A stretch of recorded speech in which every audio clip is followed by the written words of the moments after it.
Okay, hey guys, it's Tiffany and I'm here with Big Betty. And I know it's been a couple weeks since I've gotten some videos done, so I'll just say thank you for your patience and just to, I guess, let you in on a little secret. Like, okay, I have some health issues and sometimes it takes me a minute to adjust to the new dose of thyroid medicine or my anxiety medicine, and sometimes it just kind of takes me out and I need a little extra rest. So between that and some bad weather days, I took a couple weeks off and I focused on a couple of different projects inside my house. But I'm back out here. It's a gorgeous day, as you can see. Beautiful day in Louisville. And my cat's around here somewhere. There's two of them in the window right there. No, okay, anyway, so let's start with some things that I've done, well, before, I had a chance to make another video. So here we have a new battery, and in order to do that, first of all, these batteries are extremely heavy, and of course I had my dad helping me, and but I did a lot of the heavy lifting because the poor guy's got some shoulder issues going on, so hopefully he won't have to have a major surgery. But if he does, it's okay, because he taught me a lot of things, and things that every girl should know, like, first of all, changing your oil, checking your oil and transmission fluid, your air filter, and those other fluids like power steering and brake fluid, things like that. Every girl should know how to do. And here she is. Here's Angel. Brake check. Here she is. Hi, baby girl. You want to say hi? Hi, sweetheart. So, and your washer fluid, back to it, and then your battery. Every girl should know how to change a flat and a battery because of the day and age that we live in. While I want to believe that people are still good and will help you, I also don't want to be a statistic, and I definitely don't want a YouTube or Lifetime movie made about me after the fact, if you guys know what I mean. But anyway, so here it is. What you do is if I can just do a walkthrough verbally. So you got these little connectors right here. You got your positive and your negative.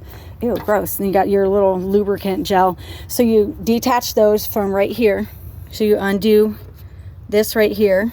And I had those new tools, and you have to figure out if you need American or metric. I have both. So some was American and some was metric. So I had to take some of my tools, my metric ones, and I had to loosen those.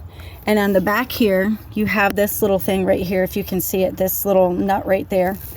And that was a metric one, and that thing's probably about 4 or 5 inches long. And what it does is has a little lip that sits on the back of your battery and stabilizes the battery. So when you screw it in, the battery's like good and tight. It doesn't go anywhere. So we had to do that. And so you take out the battery after that, of course. You go to the store and you have just be ready to have about 200 something, maybe 225 with everything included to get a brand new battery for a Ford Econoline V8. So mine was about $205, and then another $3 or $4 for these little pads and the lubricant gel, and that prevents corrosion. So you want to have a good clean connection, and so you put those pads in there so that it's not metal rubbing on plastic, you know what I mean? So then what we did was we took those off and we cleaned them all out, and let me show you what we did. We got this. Oh, there she is. There's one of my travel buddies. You better stay in this yard. And she doesn't give a crap what I say. Okay, that's cool. So, so we got this. It's just a little Super Tech lubricant spray and some sandpaper. It's like a step 400 grit to 600. Okay, that's cool. So what you do is you spray you spray this lubricant spray on the, where is it? On that nut back there that secures the battery in place, and you spray it on there so it goes in a little bit easier, because this was, like I said, it's an older van, and so it was a little tough getting in and out, so we had to make sure. And so then you take those apart back here, and we had to get a new setup, so we had to get a brand new connector. So you have all these wires, if you see them right there, the little copper wires sticking out. And we took duct tape and we duct taped them all in, making sure they're all secure. And when you take this top part off, You put all those wires in there all the way up, and then you tighten them down, because like I said, you want a good clean connection from the connector to the cable to the battery. So everything was good. We you know, disassembled it. My dad walked me through step by step. You disassemble it, you take those wires, you weed out, you know, you clip off any bad ones, any too long ones, frayed ones, everything like that. You squeeze them together, you duct tape them back here. I mean, not duct tape, electrical tape. I'm sorry, you guys.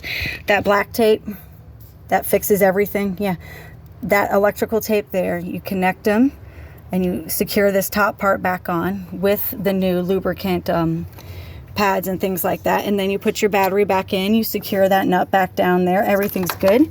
You got yourself a brand new stable battery. So of all the crazy things going on in life, it's nice to have some stability, you know? Where is she? Oh, there she is, playing on the tree over there. Okay, so then real quick, this is still torn up. Unfortunately, I don't think that the inside of the van is going to look much different for a while, because I'm constantly tearing things up. So I got some patches of carpet up, and if you guys look under here, oh my gosh, look at the piles of dirt and sand. So this has got to come up. Unfortunately, there are some wires and screws in there that I don't want to snip the wires, and I can't get this carpet like off these screws without pulling this whole thing out. So my dad said he'll come over like crowbar and help me pop those things out. And so I got tired of fighting with it. So on some of the smaller stuff, I went ahead and loosened the panels, and I'm ripping the carpet out from inside so I don't use so much strength and manpower, because like I said, I'm pretty much flying solo on this thing. So I took out that panel there, or that little storage container right here. I took it out, and so I'm cutting the carpet out from the inside and from all those, and I cut this back piece out right here. And the same thing, there's no carpet under there, but I can get a really good cleaning before I secure the panel back on. But anyway, small steps, still good progress.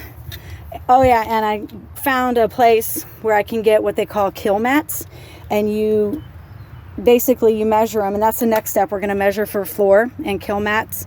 You measure them and you stick them on there, and they cancel out all the wind and the noise and things like that. So sorry, like I said, there was so much time between videos, but I wasn't feeling too great, and there was some really bad weather. But I took this beautiful day to come out and get a few things done and started. And Big Betty's coming along. My work schedule is changing a little bit for maybe a little while, so I don't know if Niagara Falls and Easter is still going to happen. I hope it does. If not, I will find somewhere to take Big Betty for the first time in the spring. But anyways, stay tuned, guys. Thanks so much for your patience. I hope you're having a great, beautiful fall day. And remember, count your blessings and not your problems, because there's always something to complain about. But let's really dig deeper and find something to celebrate. Okay, y'all have a good day. Thanks. Bye.